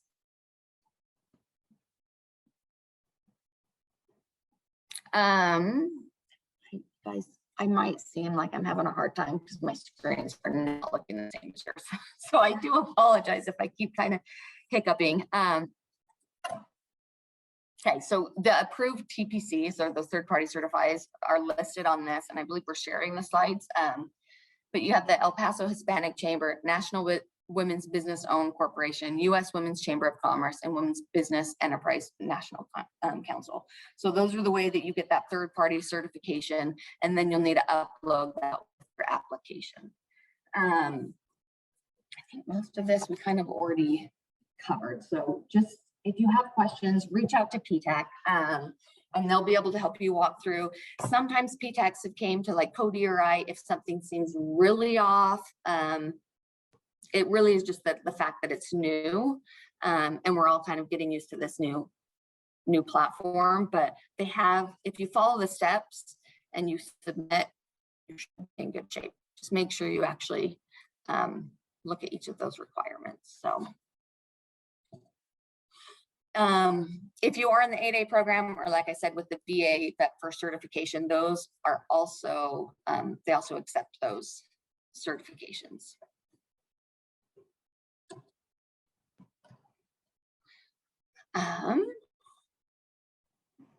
This is pretty much, we're just helping you out, right? And so is PTAC, so.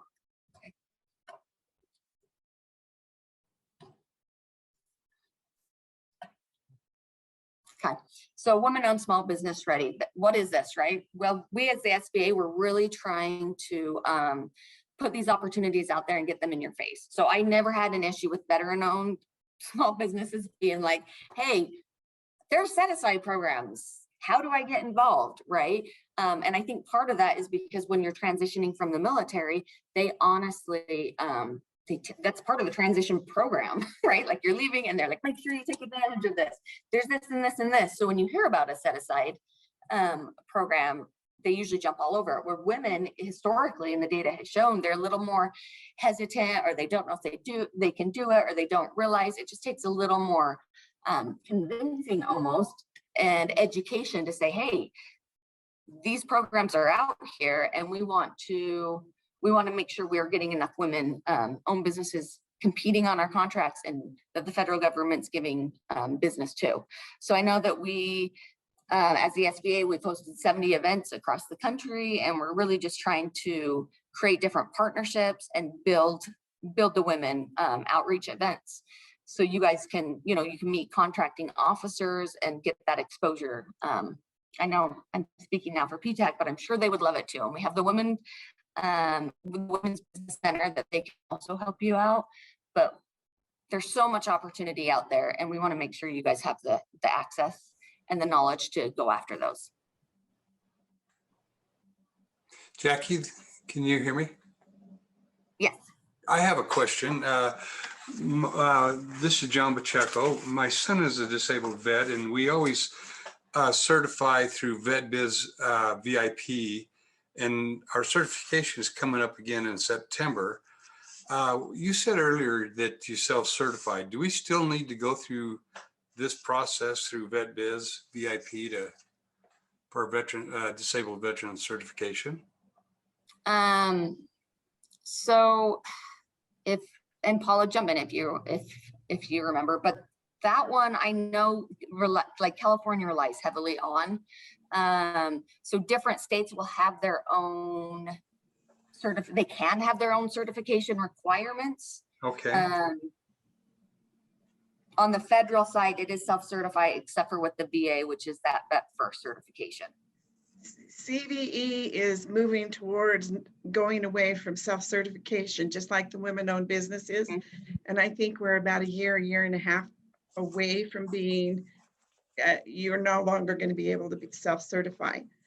However, the state of Utah does not have a CVE program, or does not have a veterans service disabled veteran program. The state of Utah does not. But your CVE is still required. You still have to do that. To the best of my knowledge, you still have to go through the CVE certification. Okay. So are you familiar with this VetBiz VIP program? Yes. Okay. And is that a legitimate process, or is that Yes. something it is? Yeah. So we'll go ahead. Still alive. Okay. Correct, Alex? Correct? I'm sorry? Alex, the CVE is still viable and still a requirement. Okay. Yes, you're right, Paula. And the transitioning that you mentioned is going on behind the scenes between the SBA and the VA. So Yeah. for VA opportunities, legitimately, they are always looking at their certification. Self-certification does not work for them. Yes, self-certification is only being recognized by other than the VA. Okay. Well, we'll go ahead and recertify that in September. Thank you. Yeah, and like I said, I knew they were going to go away from it, just like the women-owned. I didn't know the dates, but sometimes I don't worry so much about the dates because things Mhm. push back. Yeah. So just knowing it's Understand. coming. And with that, with the different states, there are, like I mentioned, with those local contracts, if you see a great opportunity in a different state, that's when you want to kind of do research to see as well. I wouldn't research states necessarily before, just like I wouldn't jump into business because I have a set aside, right? But if you have a capability and there's an opportunity,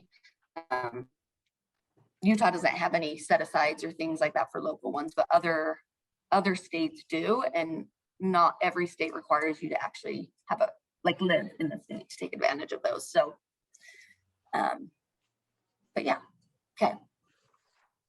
Thanks for reaching out and asking the question. Okay.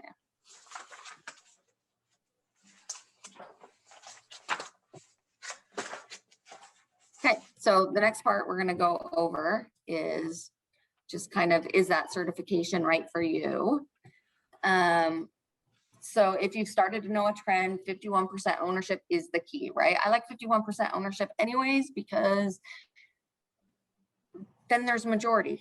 When people do 50-50, you can run into conflict and problems. So the ownership requirements for women-owned small business, you have to have 51% ownership. That is also like the vet one, where if there's a combination of partnerships, as long as the total is 51% women-owned, even if it's multiple women, then you can qualify. You have to have the management of daily operations, no minimum time in business. So that's kind of like HUBZone. You can just boom, get it. Proper NACS code. You have to hold the highest officer position and managerial experience. One thing I thought was interesting is you have to work full time and during normal working hours. So just keep that in mind, that is a requirement as well. So I have a question. Yep. Where would I find out which NAICS codes are considered proper? Yeah, you are good. I know there's a link later on here. If it's not, as we're going through, I'll make sure I add it in the chat, but I'm pretty sure it's in the presentation. And there's 444 of them. So it's not like there's a small amount of NACS codes that will work. So, but yeah, I'm pretty sure it's in one of these slides coming up. So if not, I'll add it to the chat. Okay, so economically disadvantaged requirement. If you remember the two circles, there's women-owned and then there's economically disadvantaged women-owned. So these are similar, actually the same as Cody went over already with the 8 days. So your personal net worth, assets minus liability, 750,000, that you can exclude your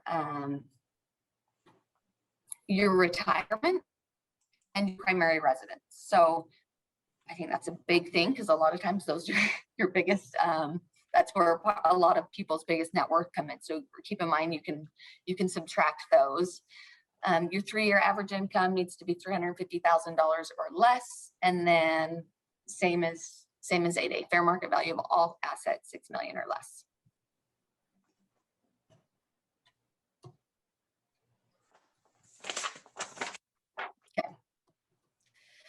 So the beta.certify it says the SBA is pushing that it makes it easy for you to understand, and really it's not a bad process. It is pretty simple to go through. It is just different than some people are used to. So I've had a lot more success and ease of applying than I've heard the contrary. So it's going to provide you a checklist, so you can actually go through and look at all the checklists, see if you're eligible. It'll give you a few little questions. That way you can kind of see, will this really work for me, before you go through the entire application process. And like I said, there is training and videos if you do have questions. I think the knowledge base is a great way to search the system to try to find if you're looking for something really specific to a question about your application or the program. Okay, so on the eligibility side, you'll see that, hey, which contract program will work for me? And then if you have a question about a specific thing, it's pretty interactive. You can just click and the answer will pop up. So if it doesn't pop up easy, that's when I would say use the knowledge base and search there, because then it'd be more specific. You'll have a checklist. You can go through and gather everything before you actually start the application. Because life is busy, and I know that way you can just actually sit down. It's going to take you maybe a minute to gather all the documentations. There isn't a requirement like the HUBZone one, where once you start it, you just have to finish right then though. So, but it still is better to, hey, let's go through the checklist, get everything you need, and then we'll sit down and apply. You will need a DUNS number. You need to be registered in the SAM system and have an SBA account. So those are pretty standard. I like that they've put it here all together, because like Cody said too, in the past, I've known many clients that have paid money to get a DUNS or try to get in the SAM system. And really that's what PTAC's there. I actually had a client when I was working at the SBDC who paid over $1,000, and we were actually able to get a refund for him. Over $1,000, you know, just to get it done and get in the SAM. And it was, it just hurts my heart because people take advantage when it's not I mean, it should be free. And if you are having a little bit of a hard time for it, there's free resources like PTAC that will help make sure that you get in the system like you're supposed to. So don't ever pay money for anything like that. So, but you'll want to make sure you get those things before you obviously start the application. Now, I think this is really important because usually I think where people have been frustrated is they actually didn't submit their application. So they were waiting without even officially submitting. So it's not that the platform's difficult, it's just there has been confusion in that I've seen. So you want to make sure you'll submit it. And once it has submitted, it will say that, that it's been submitted and it's kind of pending. You'll want to make sure that you also get notification. So you should get notification from the SBA if you've actually completed it and submitted it. And then if for some reason they need more information, they'll come back to you, but you should get that, hey, you've completed your application, right? And then you should have a determination within 90 calendar days. So I had worked with someone who reached out, and I think they had waited 5 months or 6 months, and it shouldn't take that long at all. It shouldn't take months in order for you to get your certification. And in that case, there wasn't everything that was properly submitted, and they thought the application was submitted. So you just want to make sure that once you've uploaded everything, that it just didn't sit there and you didn't submit. You know, it's like my kids when they do their homework and leave it in their backpack, right? If you've done all the steps, make sure you actually that it got submitted properly. Okay, and then this is what you need to do with any certification. And if you're going back to veterans, if you're trying to do work with the VA too, you need to kind of do a similar process with them. But once you get your certification, go back in and make sure that you've updated your SAM, you know, and that you've added these certifications, because that's where the contracting officers and your potential opportunities and program managers, you know, they can go in the dynamic small business search and they can look for opportunities. If you haven't updated it, even though you have your certification, like it's not going to pull up and show. So make sure you have that active SAM account and you put in the certifications that you've received.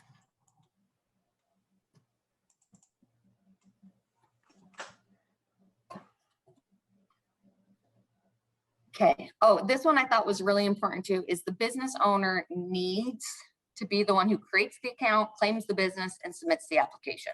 So if you're busy, because we understand that business owners are, that doesn't mean you have to do the entire application. You actually have a minute where you can assign someone and delegate that work off, but those first steps and those last steps have to be done by the business owner. So just keep that in mind.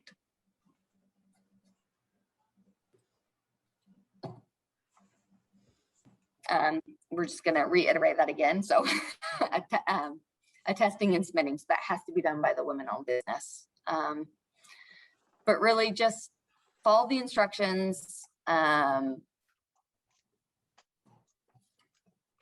haven't seen a lot of problems besides the fact that because the instructions are there, it's pretty simple. It's just if you miss an attachment or if you miss submitting, and like Cody had said, like sometimes like in the 8A program, there's a lot of documents. Well, government contracting in general has a lot of documents and that you need to constantly be submitting or doing. So when you go through it, just follow the instructions. PTAC is there to help you if you need anything. They can't go in and log in for you and see your side just like we can't. But if you're really having a hard time with it, you could schedule an appointment and you would be the one logged in and they'd be there to help you, right? So the help is there and we don't want you to get overwhelmed, but just we have tried to make it pretty easy to follow with different instructions. So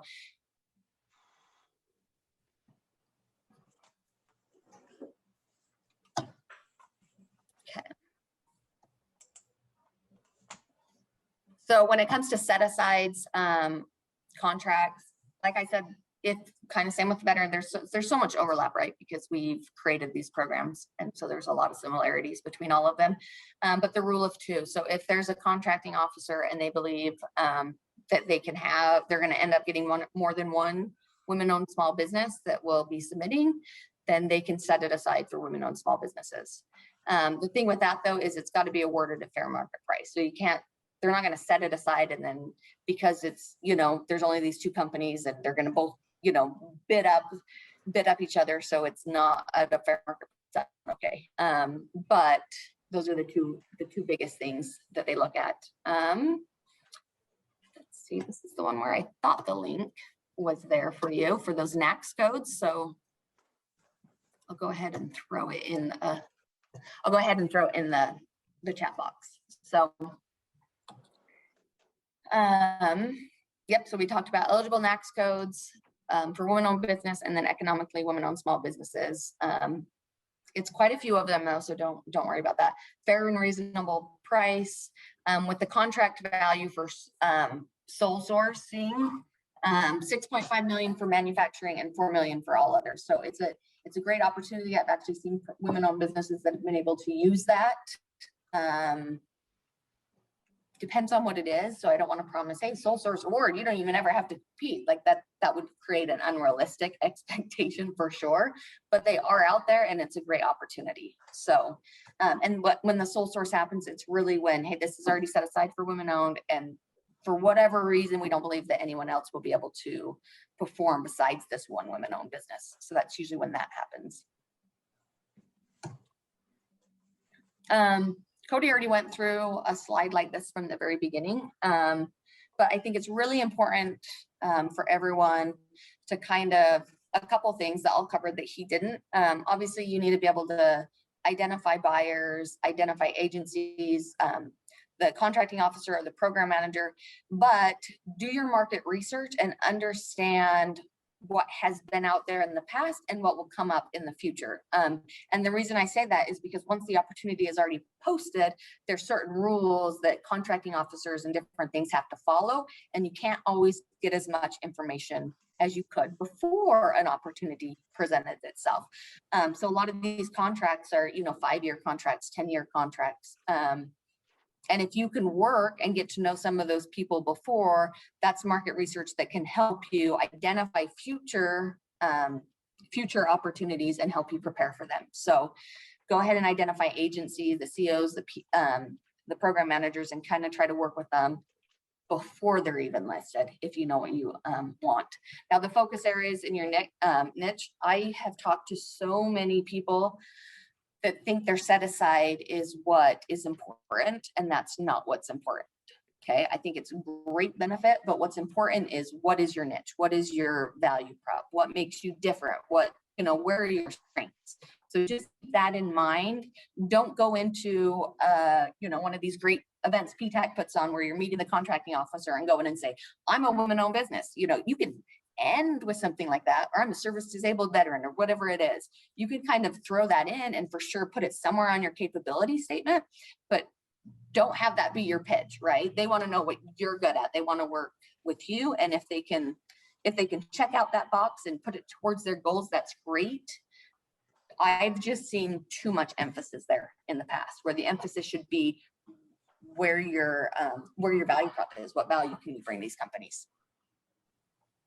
And do take advantage of the different things PTAC puts on, because networking, when I owned my first business, I didn't realize how powerful it was until later on. And it can open major doors for you, even when maybe one event didn't open that door for you today.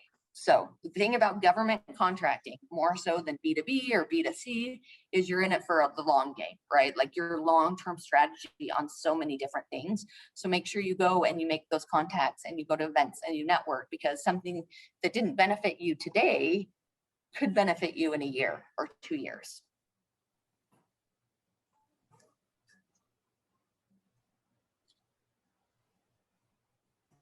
Okay.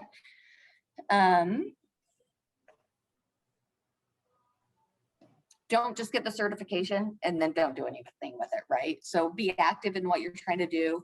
Look for those opportunities to grow. Obviously the mentor program ventures are an option, but each thing comes with different, like Cody had mentioned, there are certain things you might want to think about before you just jump in. But there are lots of opportunities for you though. So don't just, get in the DUNS and get in the SAM and then leave it at that and then never do anything with it, because there's a huge opportunity in federal contracting. And even though I just told you had to have a good value prop, because it's not all about your set aside, they do have those set asides to try to help you. And there's a lot of money there. So do take advantage of it.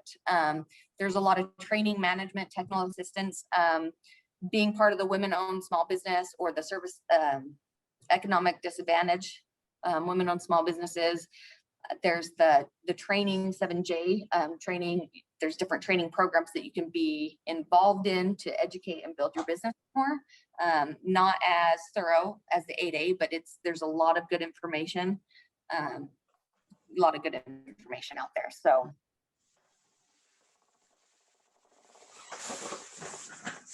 okay, and then these are just our different resources. So like I said, we'll share the slides. These are our different partners. Obviously the PTAC, great Women's Business Center, SCORE, Small Business Development Centers. There's so many free resources for you. So take advantage of those. And I'll let you guys ask questions. I'm going to find that link for you. So I'm going to throw that in the chat for the different NAICS codes, but go ahead and ask any questions you have. Jackie, I already added that to the chat for them. Oh, you're so good. For the next code table. I was already having technical difficulties. So You're good. I figured I'm just sitting here. I can help out. Awesome. If any of you have any questions, Joshua, you can put them in the chat room or you can speak up. I just am wondering, I went through the SAM's registration and completed that process, got our cage number, got our DUNS number, got all of that. Have I done this backwards? Because we're not small business certified, and now it sounds like that's what I should have done first. If you went in and you've got your DUNS number and then you've applied in SAM and submitted, and you're just sort of in the waiting game right now. So if you want to give us a call, we can check on that for you and see what the status is on your SAM registration. We'd be happy to do that. Well, when I log into my SAM's account, it shows that that registration's been completed. And it's active? It shows is. active? It does show active. You're gold. Okay, so we don't have to be small business certified to do that? There's no true small business certification. It's just going to show under your each one of your NAICS codes, it'll show whether or not you are considered small or large based on either your number of employees or your revenue, your annual receipts. Okay. Okay. All right. So all that information's been submitted. So this would basically just be a boost, a benefit. Right. Now, Okay. now that you're registered and active in SAM, you can apply for these SBA certifications. Okay. All right. Yeah, I did submit a HUBZone, but I don't think it went any further than that because I don't think the business owner responded to anything. So it could also be because at the time that you applied, you weren't active in SAM. okay. All right. So I can call, would I call Cody to check on that? You could do that, or there's a help in depending on where you are in the certification. If they come back to you in a question saying, I believe we talked about this and it said it was incomplete, there's also a help feature in the Certify SBA. You could go back and follow up, and there should be a number you could tie your certification application to and ask under the help. Follow the help question under that certification. Okay, I'll do that. And if Thank you have any more questions, give one of us a call at the PTAC All right. Thank you, Paula. and we'll follow up. And it is better to do just to follow and respond to whoever's communicating with HUBZone, because I can't even get in right now. If I try to look at the actual status of an application, you have to work with the person who's communicating with you. I can only look in SAM and see whether you're active. That's all I have the ability to do. I don't know, something must be wrong with GLS for me, the general login system. But other than that, just whoever is the POC needs to be very responsive to those emails, or else it just halts everything. Yeah, and that would be the business owner, yes? Whoever you listed in your application. Yeah, well, yeah, I think it asked for the business owner. So I did list the business owner, and I'm sure he has not done anything. We will tell you that if you're not punctual in responding to these things, DLA gives you 3 days. Oh, SAM yeah. gives you maybe 10 days. And if you don't respond to them, you start all over again. Okay, So that's unfortunately out of our control. yeah. But you do, unfortunately, you start all over again. It's just the systems.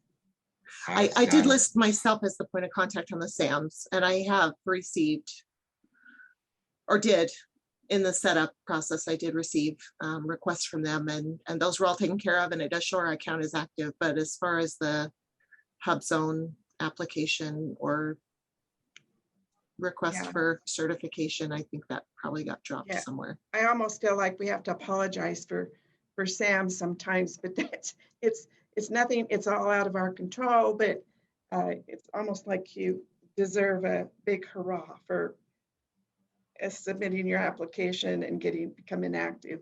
It's quite a daunting. It was a task for sure. Yeah, It and I is, got and- through it, so I'm gonna pat myself on the back. Yes, you should. You should. And also just, I don't know if we said this, but I want to make sure it's said. You can have multiple certifications. So you can be 8A certified and women-owned certified and a HUBZone and service disabled veteran-owned small business. It's not just one or the other. You can have all of them that you're eligible for. So just make sure you're not limiting yourself, because you can have as many as you want, Awesome. as long as you qualify. Okay. All right. Thank you, you guys. This was really informative. I appreciate it. Yeah, thank you so much. Very welcome. So do we have any more questions? Okay, well, Jackie, Cody, thank you so very much. We really appreciate you taking time. And again, it's been a pleasure having you guys all here. Hope you've learned something from it. And if you have any questions, please reach out to us. We will make this presentation available to you. If you were here, we will email it out to you, and we'll also post it on our website. Thank you, Paul. All right, so thanks much. everyone. Have a good one. You bet. Joshua, again, thank you for running the show for us. Yes, thank you. All righty, bye. Bye.